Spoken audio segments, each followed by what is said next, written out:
La vidéo d'aujourd'hui traite un sujet primordial. Je sais très bien que la majorité des VTC ils vont préférer conduire que de s'occuper de la comptabilité. Malheureusement, la comptabilité, elle va avoir un impact direct avec ce que tu vas gagner à la fin du mois. Juste un petit exemple rapide pour que tu comprennes.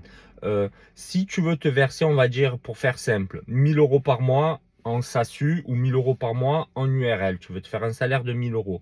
En SASU, tu vas payer environ 750 à 800 euros de charges sociales.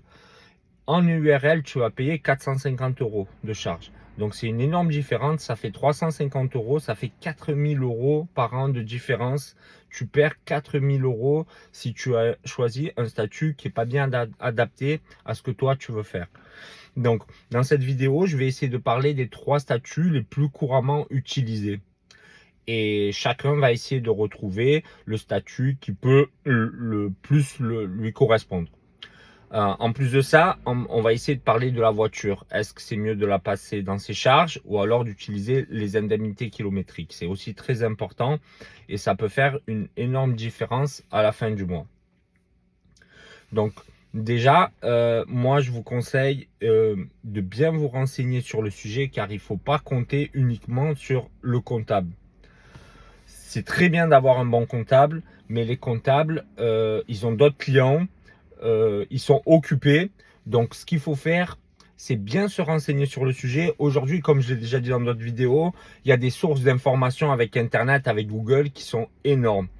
Franchement, n'attends pas que les gens ils font le travail pour toi. Même si tu payes des gens, il faut que tu connaisses ton sujet.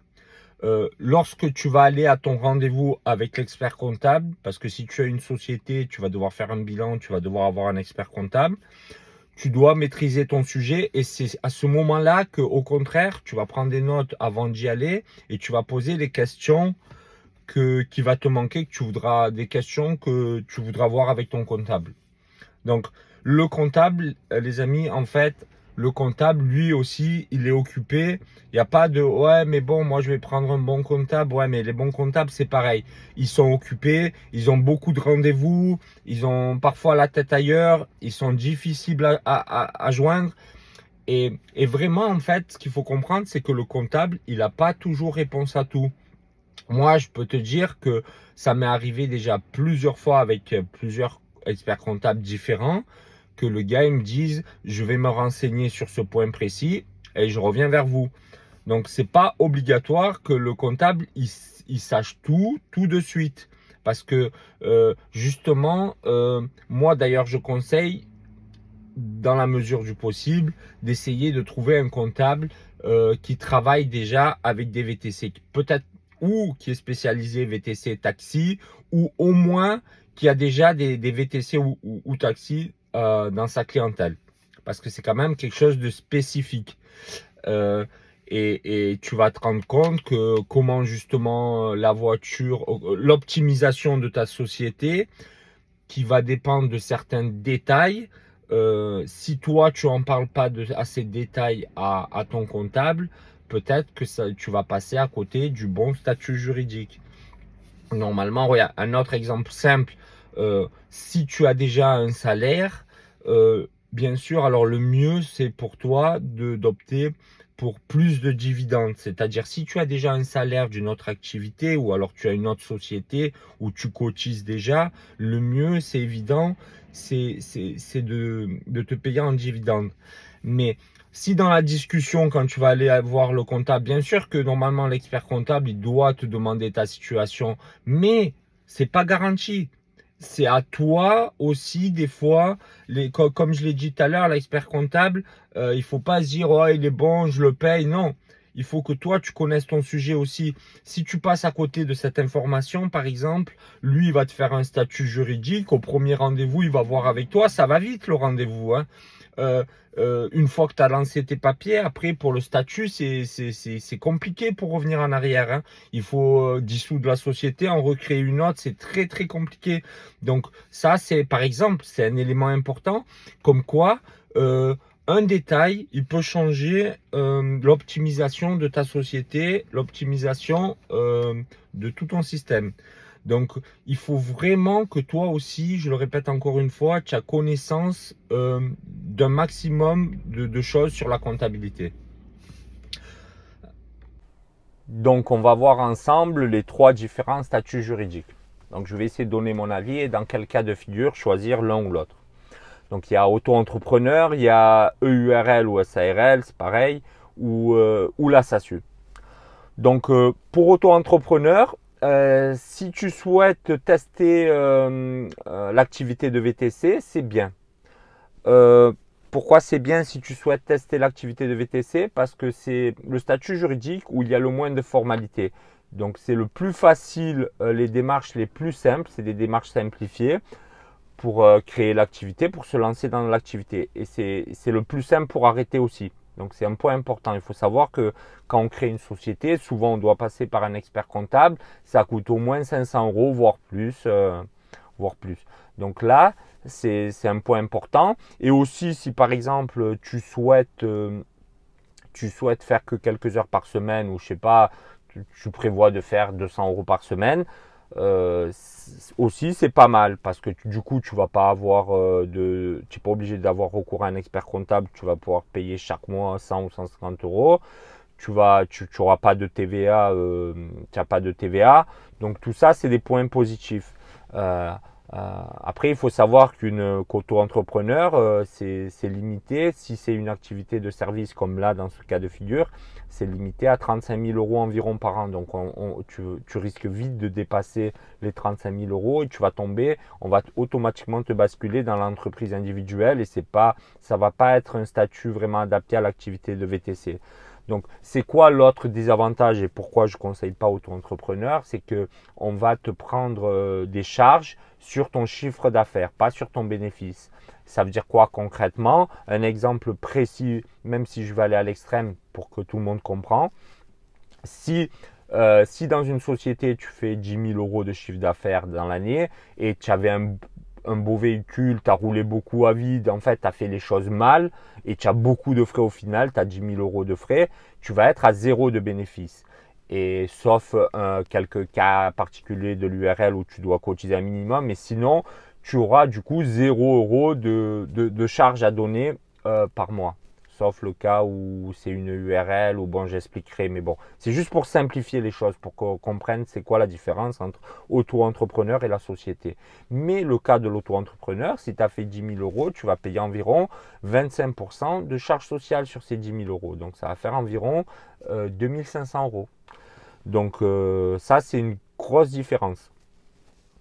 Du coup, l'avantage, on a compris, de la société, c'est qu'on pouvait soustraire en fait les charges de la voiture, souvent les charges les plus onéreuses, quoi. Donc le URL, dans quel cas moi je conseille une URL? Le URL, elle est adaptée si tu veux te payer sous forme de salaire. Donc il faut savoir qu'il y a trois formes de rémunération. Tu as le salaire, ça ressemble donc du coup quand tu es salarié, tous les mois tu te fais un salaire. Tu as les dividendes. Les dividendes en fait c'est une autre forme de rémunération où tu vas être moins taxé, c'est des taxes mais tu vas moins payer que les salaires. Donc tu vas me dire, ben alors pourquoi je ne fais pas tout sous forme de dividendes? Ben, le truc c'est que, et c'est quelque chose de très important, euh, quand vous vous payez sous forme de dividende, au contraire du salaire, c'est que vous allez cotiser ni pour votre sécurité sociale, donc on en a forcément besoin si on doit aller à l'hôpital, si on doit aller chez le médecin, ni vous allez cotiser pour la retraite. Donc c'est des points importants. Quand on est jeune, on n'y pense pas trop. Les anciens ils disent ouais mais pense-y parce que plus tard, ils ont raison.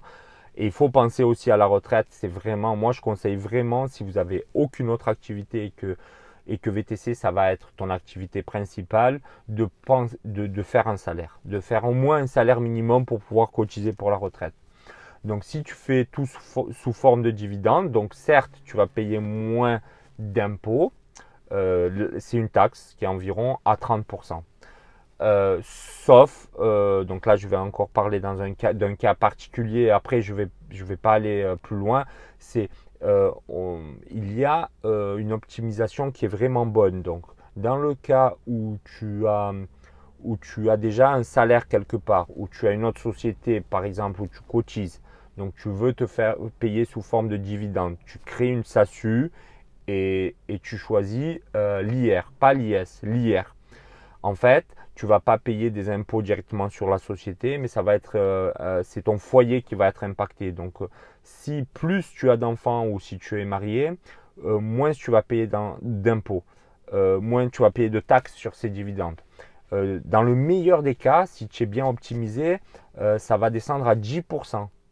Donc sur 10 000 euros, tu vas payer seulement 1 000 euros. Donc on voit la différence entre, par exemple, quand tu es en SASU, tu veux te verser un salaire sur 10 000 euros, ça va être 7 500, 8 000 euros. Et là, tu veux faire des dividendes dans ce cas précis.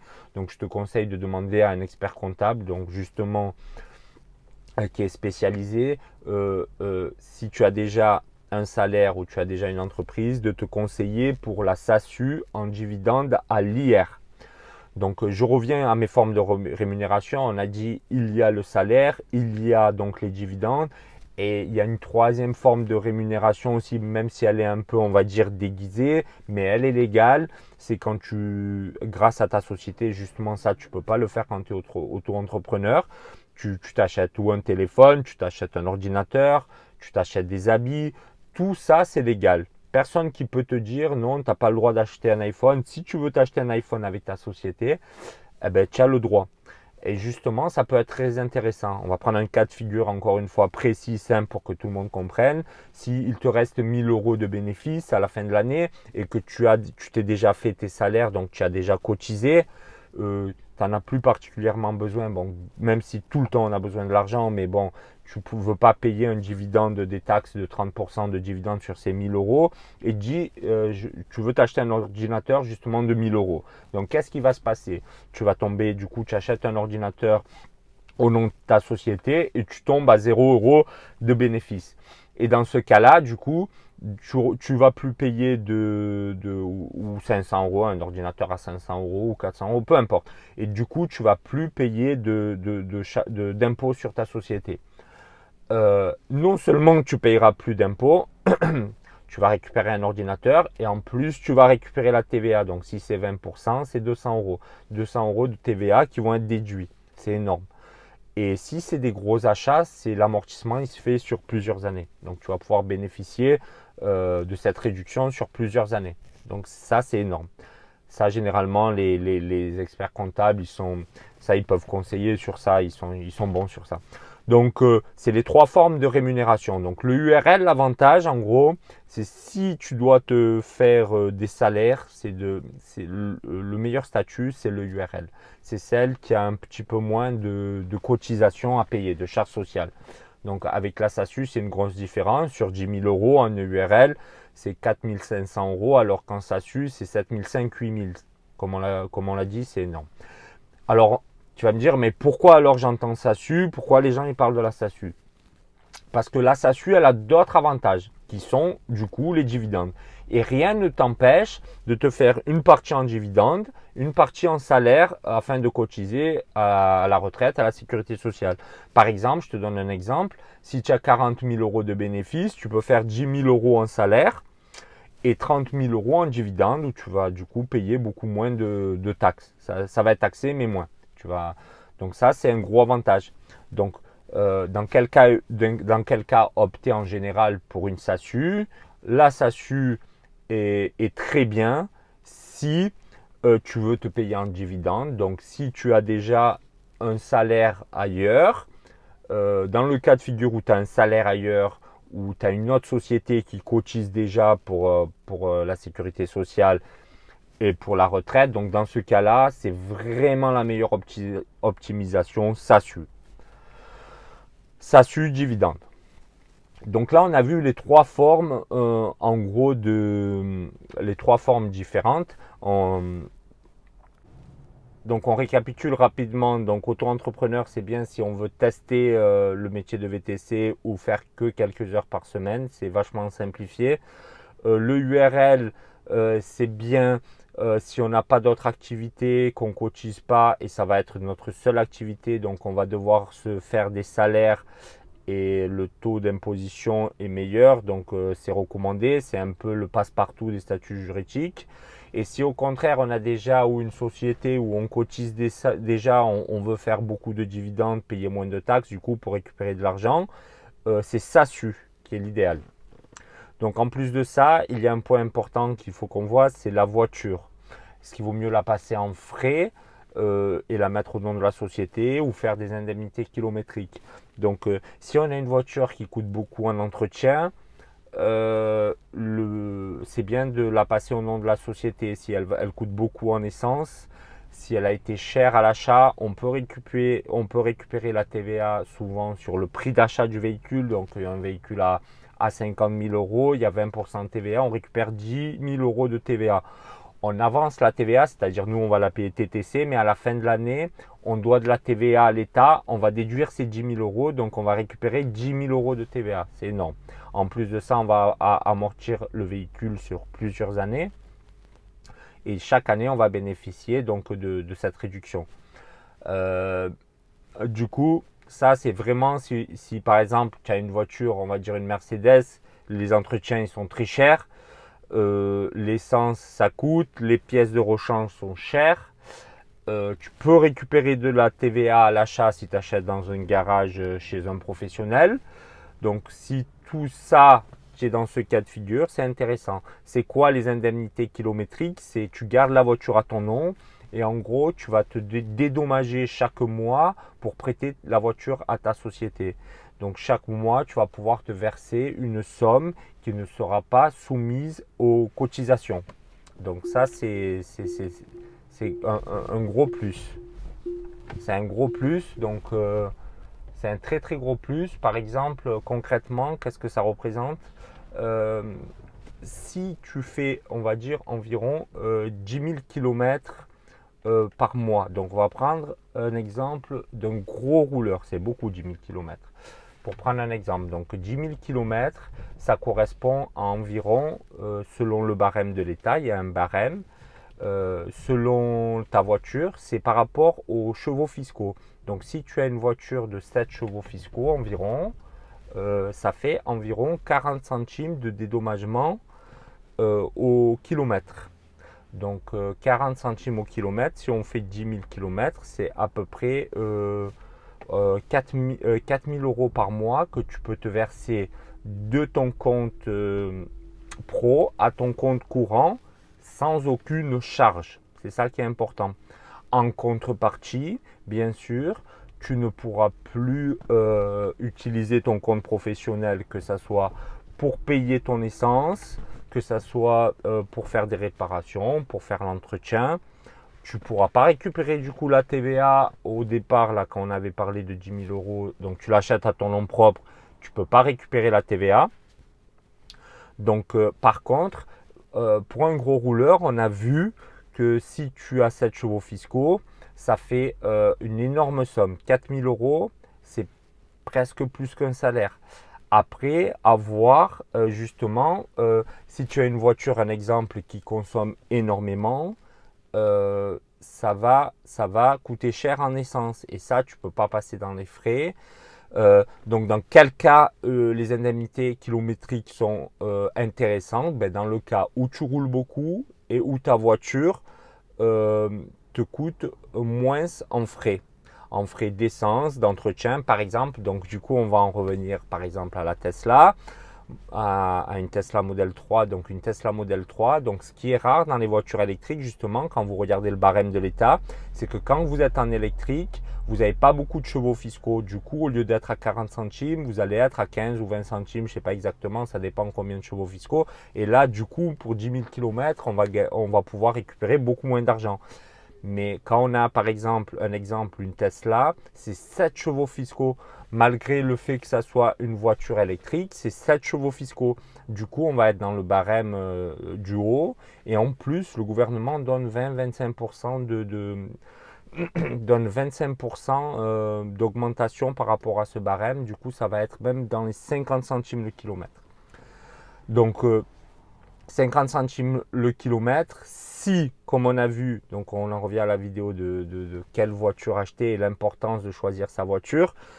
Si tu roules à l'électrique, en plus, un exemple que tu as eu la chance, comme c'était le cas, c'est vrai que maintenant c'est beaucoup moins le cas, mais jusqu'à maintenant, on pouvait sur beaucoup de bornes recharger gratuitement. Donc non seulement tu rechargeais gratuitement, en plus des frais d'entretien, il y en a très peu. D'ailleurs, il y a aucun entretien qui est obligatoire, par exemple chez Tesla. Donc tu peux faire, il y a je crois un filtre à air, de la clim à changer tous les 80 000, je crois. Il n'y a pas d'entretien.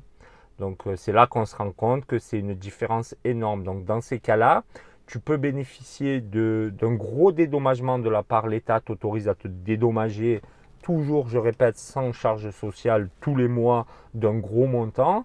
Et en fait, en réalité, même si tu fais 5000 km, ça fait 2500 euros par mois. 2500 euros par mois, ça fait 30 000 euros par an de dédommagement. On s'approche du prix de la voiture en un an. Si tu as eu la chance de ne pas avoir pratiquement aucun entretien, bon, du coup même les plaquettes, les disques, ça se change rarement parce que c'est un freinage automatique. Donc au final, le calcul est vite intéressant. Mais du coup, il y a un mais, parce que malheureusement, il y a toujours des mais quand tout va bien. Il y a même un gros mais. Le gros mais, c'est que justement, étant donné qu'on peut faire on peut bénéficier de pas mal de diminution de charges et du coup, on peut récupérer. C'est une forme aussi de salaire quelque part, même si ça s'appelle pas un salaire, c'est plus un dédommagement. Mais tous les mois, on peut se verser, c'est comme une rémunération quelque part. Donc, l'État va contrôler beaucoup plus les gens qui vont utiliser les indemnités kilométriques pour déjà vérifier si tu passes vraiment tes indemnités en tant que professionnel ou si par exemple tu uses ta voiture à titre privé, je sais pas, tu vas chercher quelqu'un à l'aéroport, tu reviens. Donc après, voilà. Donc le gros mais, c'est que ça va être à toi de prouver de prouver que tu fais bien tous ces kilomètres, par exemple ces 5000 ou ces 10 000 kilomètres à titre professionnel. Donc, c'est pour ça qu'à ce moment-là, c'est bien de travailler avec un comptable qui est spécialisé. Il a l'habitude de traiter ce genre de choses. Il sait quelle application, quel justificatif il va te falloir. Donc, je peux t'en donner quelques-uns, mais il faudra en fait un maximum de preuves que tu puisses justifier pour que tu sois carré si tu as un contrôle, donc du coup, qui est beaucoup plus probable. Euh, Maintenant, il existe des traceurs GPS, donc ça va retracer ta journée. Donc chaque jour, tu peux récupérer ton traceur GPS et montrer où tu es allé. Tu t'appuies sur ce traceur et par exemple, tu montres que tes factures de péage, tu as sûrement le badge, le télépéage, ça te montre quel péage tu as pris, à quelle heure, et bien sûr, ça doit coïncider avec ton traceur GPS. En plus de ça, par exemple, tu peux faire une facturation client. Par exemple, si tu as été emmener un client à Nice, tu lui as fait une facture. Sur la facture, non seulement tu mets le montant comme tu dois remplir avec l'entête, ta société, le nom du client, etc. Mais en plus, tu peux rajouter le point de départ, par exemple Marseille, le point d'arrivée, Nice. Tu mets simplement que c'est un aller, donc ça sous-entendra bien sûr que tu dois revenir. Et les retours et les kilomètres aussi de prise en charge, tu as le droit de les compter dans tes indemnités kilométriques. Euh, donc, quand c'est des transports à titre privé, il faut bien faire attention de mentionner tout ça sur ses factures. Donc, ça permet en fait d'apporter un maximum de preuves. Il y a aussi des gens, ils font des photos donc du compteur kilométrique chaque mois. Mais ça, en fait, c'est des choses, ok, c'est bien, mais ça suffit pas, c'est rien ça. On ne peut pas juste faire une photo du compteur et dire, voilà, chaque mois, j'ai fait 10 000 km. Ça passera jamais. Plus tu vas réussir à apporter de preuves qui sont juste des papiers officiels et des preuves qui vont pouvoir être prises en compte. Euh, Par contre, pour tout ce qui est des trajets, des courses que tu as fait avec Uber, ça c'est pas mal si tu veux faire des indemnités kilométriques, car Uber peuvent être très précis dans l'application et notamment tu as chaque mois, tu peux avoir en fait le nombre de kilomètres que tu as parcouru dans le mois entier avec des clients. Mais, il y a encore malheureusement un mais, c'est que c'est le nombre de kilomètres que tu as fait avec le client pendant les courses, dans ta voiture. C'est-à-dire les kilomètres d'approche, les kilomètres de quand tu reviens à vide. Ça sera encore à toi à les justifier avec les moyens que je t'ai donnés, avec les moyens que va te donner ton expert comptable, car ça, c'est vraiment en concertation avec lui, d'où le comptable spécialisé. Donc, à ce moment-là, ça peut être très intéressant si tu as la voiture qui consomme peu et du coup, si elle a peu d'entretien, de passer les indemnités kilométriques et de te récupérer pas mal d'argent à la fin du mois, à la fin de l'année même. Tu peux le faire chaque mois. Chaque fin de mois, tu as le droit de récupérer une somme d'argent qui correspond aux kilomètres que tu as parcouru. Je voulais rapidement revenir sur un point qui me paraît important et que j'ai pas donné tout à l'heure quand j'ai parlé des dividendes. Donc, il y a un point négatif à prendre en compte pour les dividendes. C'est pas comme les salaires qu'on peut se verser chaque mois. Les dividendes, on peut se les verser généralement, et sauf cas exceptionnel, c'est l'année d'après, après le bilan généralement. Donc là, concrètement, on est fin 2022. Les dividendes qu'on souhaite se verser, qu'on a sur le bénéfice qu'on a réalisé en 2022, on va se les verser vers la mi-2023 environ. Donc c'est un élément à prendre en compte, surtout si on n'a pas de réserve d'argent ou si on n'a pas d'autres sources de revenus. Je voulais aussi revenir rapidement sur le traceur GPS. Tout à l'heure, j'en ai parlé. Je vais donner un nom. Driver Note, par exemple. Il y en a d'autres. Je peux conseiller celui-là. On peut rentrer dans l'application la voiture qu'on utilise. Et en fonction du nombre de kilomètres, ça va donner l'indemnité kilométrique. Et chaque jour, on sauvegarde les fichiers avec donc le nom de sa voiture, la distance parcourue, etc. C'est pas mal fait. Aussi pour la facturation, j'ai pas d'application particulièrement à te conseiller, mais je te conseille par contre de prendre une application, donc une application, pas de faire des factures à la main.